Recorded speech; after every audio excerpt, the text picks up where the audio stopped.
حدیث مبارکہ میں فرمایا کہ اتقی دعوت المظلوم، کہ مظلوم کی بددعا سے بچو. اس کے اور عرش الہی کے درمیان کوئی پردہ نہیں ہے، کوئی حجاب نہیں ہے.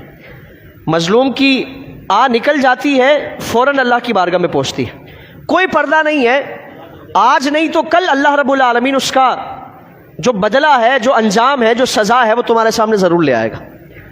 اس لیے اگر کوئی یہ سمجھتا ہے کہ وہ ظلم و زیادتی کر کے اللہ کی پکڑ اور اللہ کے عذاب سے بچ جائے گا تو یہ خام خیالی ہے. یہ ہمارے حکمرانوں کے لیے عبرت ہے، سبق ہے، درس ہے کہ جو طاقت کے زوم میں، طاقت کے نشے میں جائز و ناجائز، حلال و حرام کچھ نہیں دیکھتے. ایک عدالت لگنے والی ہے اور اس عدالت میں ہر ایک شخص کا فیصلہ ہونا ہے. کون نہتا تھا، کون ظالم تھا، کون مظلوم تھا، وہاں صفائیاں گوائیاں پیش کرنے کی ضرورت نہیں ہے. جو شخص اندھیر نگری مچا کے رکھے، اللہ کی بارگاہ میں اس کا لکھا نہیں جانا ہے، حساب نہیں کیا جانا ہے، ریکارڈ نہیں رکھا جائے گا. اللہ کی بارگاہ میں یہ ساری چیزیں پیش نہیں ہونی ہیں. عنقریب اللہ کی بارگاہ میں یہ سارا معاملہ پیش کیا جائے گا.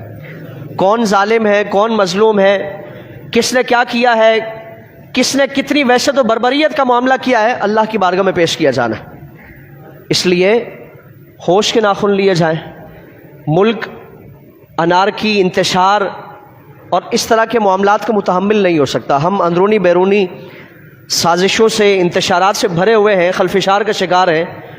ہمارے اطراف کے سارے ممالک ہمیں آنکھیں دکھا رہے ہیں، اور اگر ہم اپنے افراد کے لیے ہی قہر بن کر ٹوٹتے رہیں گے تو پھر ہمارا اللہ ہی حافظ ہے. اللہ رب العالمین ملک پاکستان کو